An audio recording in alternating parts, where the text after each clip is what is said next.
skinny guy was tough in an Adam Driver kind of way. Exactly like that. Yeah. Can recommend. Yeah. Okay. There you go. What about you? Well, I'm sick of talking about that bullshit. What about Barbenheimer? Dude. We Barbenheimered. Well, I don't think you Barbenheimered. I didn't on the same day, but I've seen both of them. Doesn't count. I mean, I've seen both of them. Doesn't count. I've seen both of them. Not really, though. But you haven't seen one of them with the fire of the other one still in your heart. Which one did you see first? Oppenheimer, obviously. Okay. Oppenheimer, 10:30. Get a bagel. Back in the evening for Barbie. And man, the level of energy around Barbie is insane. It's crazy how much positive and also, for some reason, stupid negative energy is coming out of Barbie. I guess I think it's a quite unique cultural moment. Like it is. I can't think of any other toy or like IP, I guess, like it that could really that is as simple and iconic a thing that could generate this level of interest and energy. Yeah. At this point, because everything else that's been such like a phenomenon has had either 60 years of comic books behind it, and therefore it has a fan base, therefore it can launch a fan base, or Star Wars was made in the 70s and now Star Wars is happening again. Oh my God, this is amazing. Like anything that's a phenomenon has something backing it. But this is just a Barbie movie about dolls. Barbie's one of the few things out there, I guess, that you would hear it and you're like, oh yeah, it's crazy they haven't made a movie about that yet. Yeah. Crazy there wasn't a Barbie movie. I mean, there are a lot of Barbie movies, but they're all animated. No, there's not. I want to say no, there's not. But there are there. No, there's not. You ain't seen Barbie in Swan Lake. You ain't seen Barbie. In Swan Lake? Yeah, Barbie does Swan Lake in one of the movies. Then there was a Nutcracker. They did like all of the old ballets, but starring Barbie. Animated. What, is it about Barbie doing the ballet, or is it just the ballet animated? Well, Barbie is just in it. Barbie is a character who's like a Disney princess, but like animated lame. So she's a Disney princess in basically. That. See, now that is the central question and the central problem that the Barbie movie has. Who and or what is Barbie and what is going on? She's a doll. Let's do Barbie first. What did you like it? I loved Barbie. I had so much fun. Yeah. It was really good. I thought it was okay. And like hot take, Barbie and Oppenheimer, I thought they were both okay. And I think they share a lot of the same problems. Too much hype? I think there's so much hype for Oppenheimer. Yeah. And like it's good, but it's yeah, I was weirdly I think I need to see it again. It's his masterpiece. I don't think they've seen The Dark Knight, and I don't think they've seen Inception. And then I also met people recently that didn't like Tenet. People don't like Tenet. And that fucking weirds me out. I mean, not on this podcast. This is a safe space for Tenet lovers. Tenet is great. We're on board. But yeah, some people don't like Tenet. Losers. They are entitled to their opinion. But when they say that this movie is the best thing he's ever done, it's fine. I think I need to see it again because with something like that, I know that I just end up having lots of expectations about it, and obviously they're not met. Not in terms of just like standards, but just like directions I'm hoping it'll go and things I'm hoping it will do. So when it doesn't do that, I'm always like, no. It's not the film I would make in my mind. So I think that once I know what it's going to do, I could probably enjoy it a bit more second time. But I think it's Christopher Nolan, but he's never made a movie like this. Because it's there's no action scenes. It's not also like fiction. And it's not all weird about time and stuff. So as it started, I realized that, oh yeah, I don't like biopics. As soon as we're like cycling around the university in Tweed and like writing on chalkboards, and he's like young and like, ooh, torture. Like, oh no, I don't care about any of this shit. Yeah. I don't want to see all of this. And so my Oppenheimer hot take is what I think it should have been. I think what was weirdly missing from Oppenheimer is getting to see how people came to terms with what it was they were doing. and how you justify it to yourself. That. Because... But also the fact that at that time, millions of people are dying in war. Like, there is so much war happening. People are going away to war. That's absent from the film. Like, that is just happening over there. Yeah, it's referred to a couple of times. But it's not... But it's not really present. No. And because, like, Oppenheimer is all about physics and having weird visions of physics and stuff. Yeah. That's a long way from making a bomb. And there's no real decision point where like someone calls it a bomb for the first time. There is a point when he's in the lab with what's his name? The dude who did the other podcast about Josh Hartnett. Where he's in the lab with him. Great to see him close. back. As soon as it's realized, like, well, logically we build a bomb out of this, and it's stated. But then it's just okay. And it's just thrown away. Yeah. And there's no point where anyone wrestles with how destructive this is really going to be, what its real world consequences are going to be. Well, in dialogue, there's just lots of little moments that I the justification is just that because if we don't do it, the Nazis are going to do it instead. Yeah, so there's no real internal conflict, and he seems kind of sad about it afterwards, and is kind of stressed, and the walls are shaking. I'm like, yeah, but my dude, did you not think about this at all beforehand? And maybe he didn't, but make that explicit in the text as well. Like, fuck, I never even thought about how I was going to kill 1 million people with all of this. Or make it more... Like, I know he ends up there. More obvious that it could have been like, hey, I've made this, use it as a deterrent. And like, if his point of view is completely in the realm of, it is now a deterrent, it will stop them from making their own because we could use ours. Like... Yeah, it'll end the war. We've shown them evidence that we can blow up part of our own country. And then just have the scene where he realizes that's not going to be the case. Instead, he's sitting in that room with all of the military and politicians while they're choosing which cities they're going to bomb. And he's just kind of like, yeah, well, okay. I mean, whatever you guys think, you know. So he's weirdly lacking in conflict for a lot of it. He's just doing like weird Cillian Murphy eyes. I'm not really sure. I mean, they're great Cillian Murphy eyes. Yeah, obviously. I mean, you know, and he's a magnetic actor. Everyone acting in it is great, but just I don't know. And like when they're taking the bombs out to send them off, and they put them on the truck, that should be like a terrifying moment. Like you're moving it. It should be. You're carrying the atom bomb, but it just sort of happens, and then the trucks bounce away down the dirt road, and it's just like, yep, there they go. Like, I want a scene where someone tells Oppenheimer how many people died and just see that land on him. Not just get to a point where obviously he knows. Yeah, he says it in that big meeting at the end at one point. So he found out at some point, but we didn't see that. So just these decision points that I thought were going to be the interesting part of it. And also, I wanted more technical details about what they're actually doing. But then you'd be able to do it yourself. True. You can't put that in the film. I want to make a film about that, actually. Hey, you can't put that in the film, otherwise someone's going to make it. No, there was a guy, I can't remember his real name, I had it somewhere. This crazy guy who was building an atom bomb in his garage and got quite far along in the process before the police caught him. I think that'd be a fantastic little film. It would be. Like just radioactivity. Like American Animals. Yeah. That sort of vibe. Absolutely. American Animals kind of thing. Which was a great film. If anyone hasn't seen it, recommend. One of my favourite films of all time. Recommend. And what do you think? The big bomb that goes off, the big explosion, right? Didn't look like an atomic bomb to me. Well, it wasn't. It was small. It was 20,000 pounds of TNT is what it was. And well done. That's a big old explosion. Well done. Would you have preferred them to detonate an actual atomic bomb? Yes. Or just use CGI? Or, well, maybe augment your big real explosion. I'm like, this is an atom bomb going off. I need a mushroom cloud and I need a central column. And maybe I need to see it again, but it felt like a big, normal explosion. Maybe the first one and was I hate like to that. say it.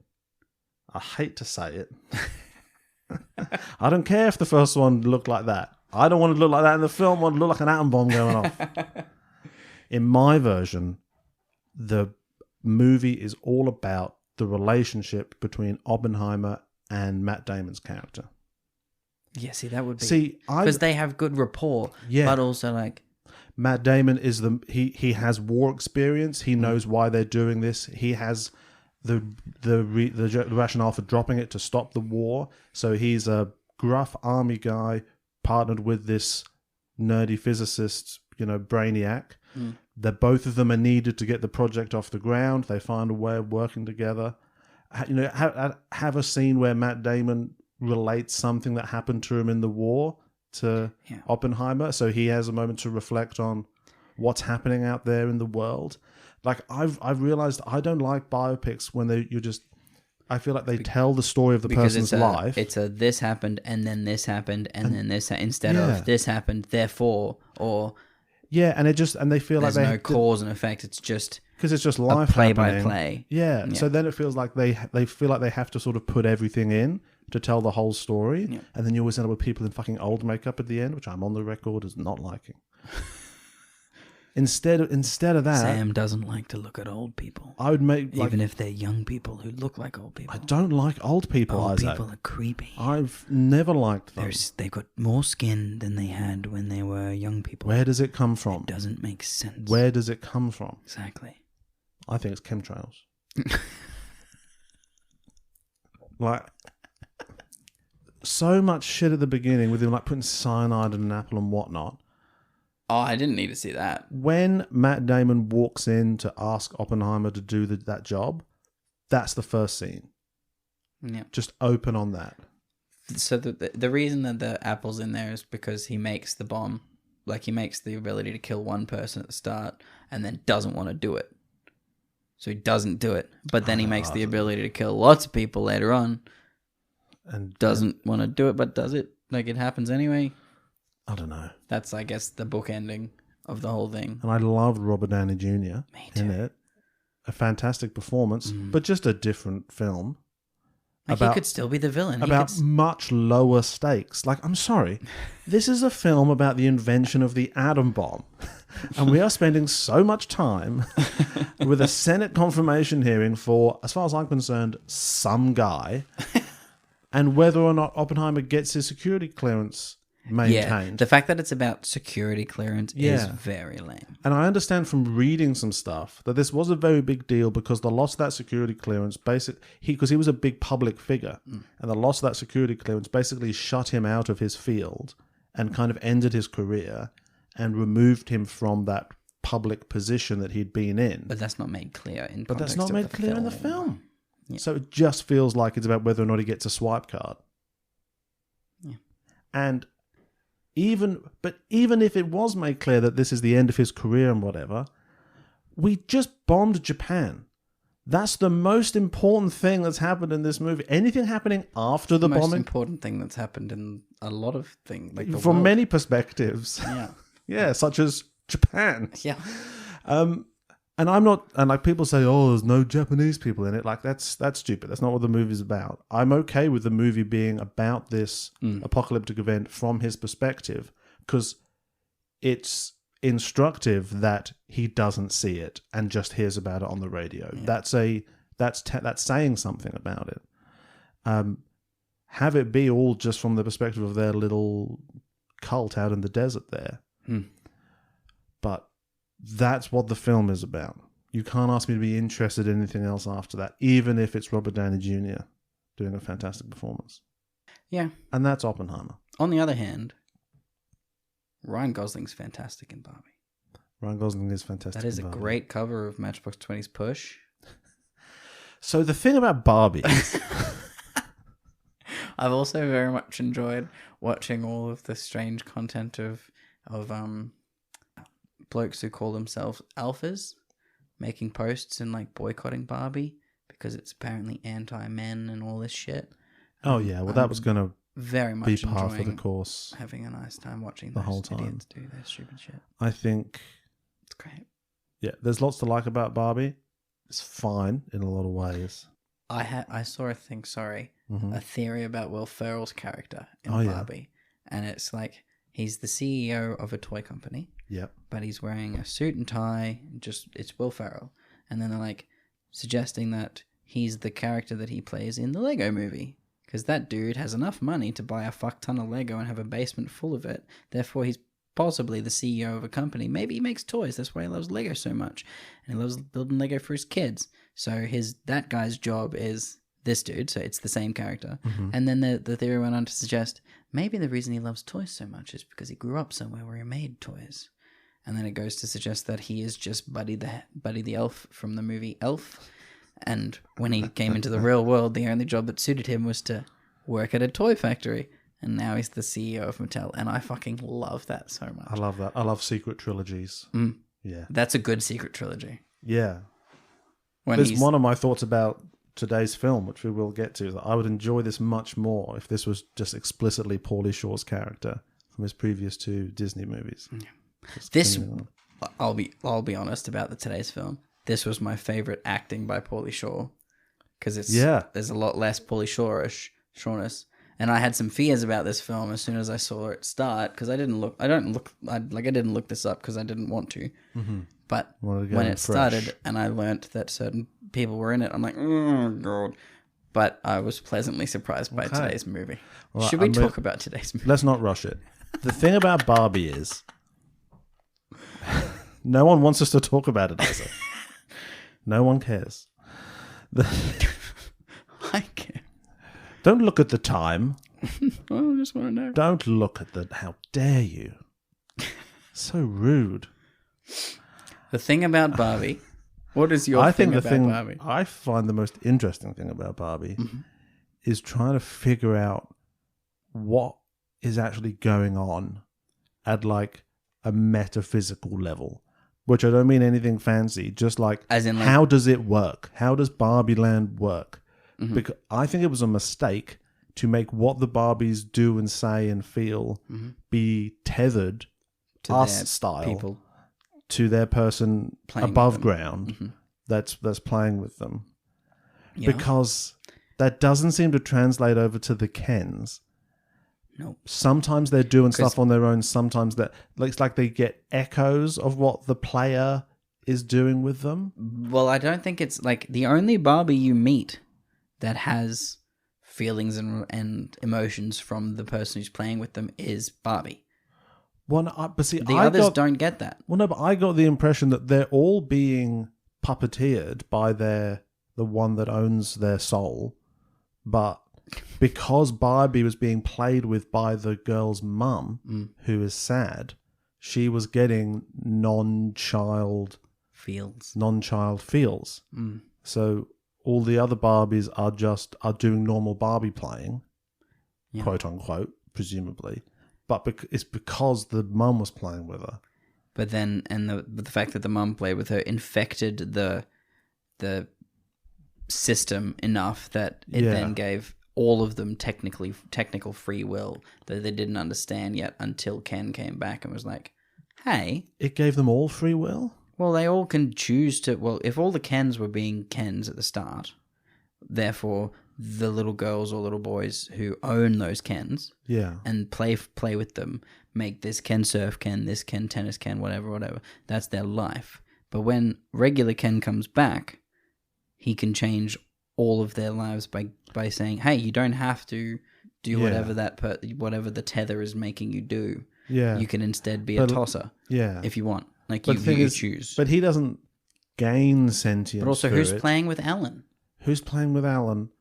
And why is Alan normal? Because like weird Barbie, she is actually physically affected by what's happening to her real world counterpart. Like, she's drawn on and stuff. Yeah, she does have the drawings. So there must be some Barbies lying around Barbie Land who have been thrown away or run over by a car. Maybe they disappear. And they just lie there twisted in agony, never able to heal themselves. Maybe that's the plastic that they used to make that beach. The fact that the beach was plastic. Beach is people. Was very, very cool. It's like Soylent Green. Beach is people. Yeah. And I think... So, basically, it doesn't make a lick of sense, which is fine in some ways. For what it is, it doesn't have to make sense. I'm not saying it has to make sense. There's like the whole movie, I was trying to piece together the logic of what is happening. But also the fact that Mattel or the Mattel dudes know about it. Mattel know they about know it. Barbie It's Land happened exists. before. Barbies have escaped previously. They know about Barbie. So when they make a Barbie, do they think that they're populating Barbie Land? Uh-huh. And when Barbie's there, all they want to do is put her in a box and send her back, which is also what she wants, which she then voluntarily does. So it's just quite chaotic. And again, I don't have like high standards for like Elf. Uh-huh. Elf doesn't make a lick of sense. No. But it is coherent. Yeah. Like Elf just walks through claymation landscapes to get to New York. Yeah. Fine. That's how you do that. That hangs together as a story for me. Yeah. Like the way they get from Barbie Land to real world, fine. You just sort of drive and you go to different landscapes. That's fine. But the journeys the characters go on, I think got kind of hamstrung and made too complicated because things weren't worked out clearly enough. I think this just needed more time. I think they just needed to redraft this a few times, cut some things, and just make it I mean, obviously they didn't need. Well, it depends what depends what your criteria is. They're going to make a $1 billion, so it's fine. Yeah. But for me, I think because I think where it costs them narratively, for adults watching it, is Ken is much more of a protagonist than Barbie is, because. Well, Ken's not necessarily the antagonist, but Ken gets well, no, I think they both get an emotional journey. I think Ken's is just a lot clearer. Yeah, she gets an emotional journey, but what Barbie is doing, like she's having thoughts of death at the start, but that's nothing to do with her. No, that's not her character yet. Her feelings are being puppeteered by someone else. Ken is just Ken. We don't know who's puppeteering Ken, so it's just Ken. And when she's not being puppeteered by that other person, she has no conflict. She's perfectly happy just being Barbie and everything's fine. Whereas Ken has a problem regardless, because for some reason, Barbie doesn't want to borrow him. Yeah. So he's sad to begin with. So he's where I think the character of Ken is like grown in the telling. And as they've written it, they're like, oh, there's so much Ken stuff you can do. And yeah, obviously, because Barbie is fine. Barbie's a happy person. She's the mayor of Barbie Land. She's the main Barbie. And everything's good in Barbie Land by definition. There is a president of Barbie Land already. I knew you were going to bring that up. She's just generic Barbie. If there's going to be someone in Barbie Land with conflict you could write a story about, that is going to be Ken. And that writes itself. That's a genius idea. And Ken is brilliant. And that's, I think he's been so much more prominent in the promotion for this film in so many ways. And I think they're trying to do a thing where, Ken has to learn that he has to learn he's okay on his own without Barbie. And that he's not, entitled to be with Barbie. He has to stop expecting that, learn to live on his own. That's a perfectly okay lesson for humans. But you're in a world where Ken is explicitly a manufactured being with the sole purpose of being with Barbie. And to create someone with that purpose, and then for Barbie to perpetually deny that to them, is to put someone into an eternal torture. Well, the film teaches him like a human to change his purpose, though. A human in the world should have broader aspirations than being with one specific person, especially if that person doesn't like them. Mm-hmm. But if you are a toy, it's just different. So that just doesn't quite work for me. Fair enough. So that's what I was thinking about. It is very funny, and I like lots of it, and it's perfectly watchable. Like I say, it's not bad. It's also just the sets. Everything in it is like so meticulously fantastic. Yeah, the production and everything looked really good. But and who doesn't love a good dance number? I bet it would have been hard to fuck that up, though. I mean, because you just make big Barbie Land possible.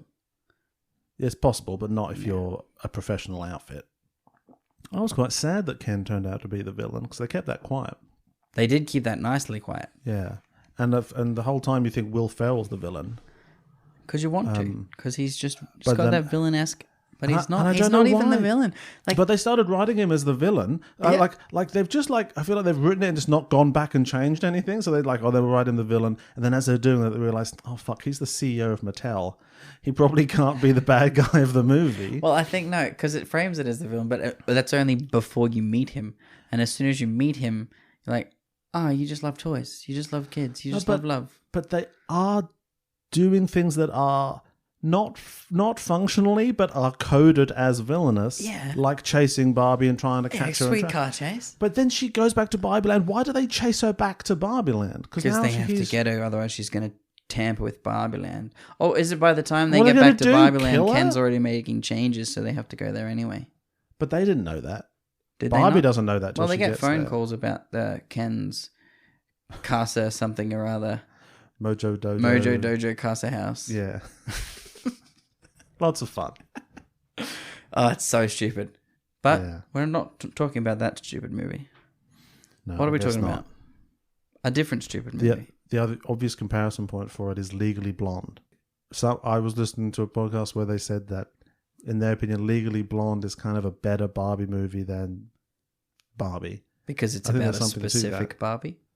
Well, it's because it's someone who's very Barbie-like, who achieves tremendous things in the world without compromising her Barbiness, basically. It demonstrates that that's not incompatible with achieving in these other realms, and that the world has to change around them, basically. Yeah, I whereas think this this film is just chaos. It is very and it's funny and I enjoy it, but it's just mental as a product. We saw it on Saturday night. I have to say this as well. Oh, was it full? It was almost full. People everywhere. I felt bad. Emma and I were like the only people there not wearing pink. Everyone. Dude. People yelling at the screen at the start died down. And yelling at the screen, like cheering when the movie began. A group of teenage boys in pink dresses. Nice. Came in, clearly doing a bit. Ready to have a good time. They made many TikToks on good their on way. you, lads. Yeah, they're doing a great bit. They all got pink dresses from somewhere. And we're going to see Barbie on us. It's the new, is it Despicable Me, where all the guys wore tuxes? I love stuff like that. I don't know who the first... I was wondering, though, who was the first guy in the group to suggest this? Like, it'd be funny. If we wear pink dresses. and just no one responds to it. Never mind, it's probably... yeah, no. Just let it be dumb.